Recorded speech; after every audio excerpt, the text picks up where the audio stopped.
ಇಲ್ಲ. ನೋಡ್ರಿ ಪಾಪ ಭೀಮ ಸತ್ಯಳಿಗೆ ಬಂದ, ಇವತ್ತು ಏನಾವ? ಇದೇ ಒಂದು ದೊಡ್ಡ ಸಾಕ್ಷಿ. ಯಾಕಂದರೆ ಸಾಕ್ಷಿಯನ್ನು ಬದಲಾಯಿಸುವಂತಹ ಒಂದು ಶಕ್ತಿ ಇರೋದು ಯಾರಿಗೆ ಬಾ? ದುಡ್ಡಿದ್ದವ್ರಿಗೆ, ಹಣವುಳ್ಳವ್ರಿಗೆ ಅನ್ನೋದು ಮತ್ತೊಮ್ಮೆ ರುಜುವಾತ ಆದಂಗೆ ಆಗ್ಯದ. ನಾವೆಲ್ಲ ಇವತ್ತು ಮಾತಾಡ್ತೀವಿ, ಇದು ಬಾಲನವರ ನೆಲೆಗಟ್ಟಿನಲ್ಲಿ ನಮ್ಮ ಅಭಿಪ್ರಾಯಗಳು. ನಾವೆಲ್ಲ ಮಾತಾಡ್ತೀವಿ, ನಮ್ಮಲ್ಲಿ ಪ್ರಜಾಪ್ರಭುತ್ವ ಬಂದದ, ನಮ್ಮ ಸಮಾನತೆ ಬಂದದ, ಎಲ್ಲರಿಗೂ ನ್ಯಾಯ ಸಿಗ್ತದೆ ಅಂತೇಳಿ. ಕಳೆದ 13 ವರ್ಷಗಳಿಂದ ಇಂಥ ಒಂದು ಹೋರಾಟ ಮಾಡ್ತಾ ಬಂದಂಥ ಮಧ್ಯಮ ವರ್ಗದ ಮೇಲ್ಮಧ್ಯಮ ವರ್ಗದ ತಿಮ್ಮರೋಡಿ ಮತ್ತು ಅವ್ರಿಗೆ ಇಡವೆ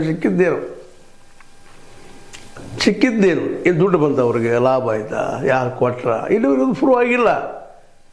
ನಮಗೆ ಗೋಧಿ ಮೀಡಿಯಾ ಆರೋಪ ಮಾಡ್ತದೆ. ದುಡ್ಡು ಬಂತು, ಪಾಕಿಸ್ತಾನದ ಬಂತು, ಅಫ್ಘಾನಿಸ್ತಾನದ ಬಂತು, ಅಲ್ಲಿದು ಬಂತು, ಇಲ್ಲಿದು ಬಂತು, ಕೋಟಿಗೋಡು ಬಂತು. ಒಬ್ಬ ಯುವಕ ಬಂದ, ಮುಸ್ಲಿಂ ಯುವಕ, ಪಾಪ ಸಮೀರ್ ಎಮಡಿ, ಆ ಹುಡುಗ ಬಂದು ಏನೋ ಒಂದು ಸಾಹಸ ಮಾಡಿದ.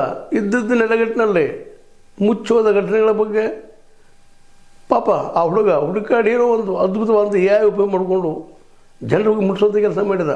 ನಿಜವಾಗಿಯೂ ಈ ಧರ್ಮಸ್ಥಳದ ಇಂಥ ಘಟನೆಗಳು ನಡೀತಾ ಇದ್ದಾವ ಅನ್ನುವಂಥದ್ದನ್ನು ಹೊರ ಜಗತ್ತಿಗೆ ತೋರಿಸೋಂಥ ಒಂದು ದೊಡ್ಡ ಸಾಧನೆ. ಅವ್ರು ಕೋಟಿಗಳು ಜನ ನೋಡಿದ್ದಾರೆ. ಅದನ್ನು ಇರ್ಬೋದಲ್ಲಿ ಎಕ್ಸಾಗ್ರೇಷನ್ ಇರ್ಬೋದು, ಆದರೆ ಸುಳ್ಳಂತೆ ಅಲ್ಲ, ಸೌಜನ್ಯ ಹತ್ತಿರಳಂತ ಸುಳ್ಳಲ್ಲ.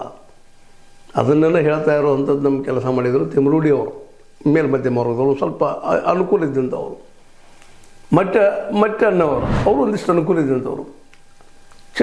ಚೆನ್ನಯ್ಯ ಏನು ಅನುಕೂಲ ಪಾಪ ಅವನಿಗೆ, ಭೀಮನಿಗೆ ಬಿದ್ದ ಸಮುದಾಯ, ಹೆಣ ಹುಡುಗುವಂಥ ವ್ಯಕ್ತಿ, ಕಸ ಹುಡುಗುವಂಥ ವ್ಯಕ್ತಿ, ಕಸವರು ಹಿಡ್ಕೊಂಡು ಓಡಾಡುವಂಥ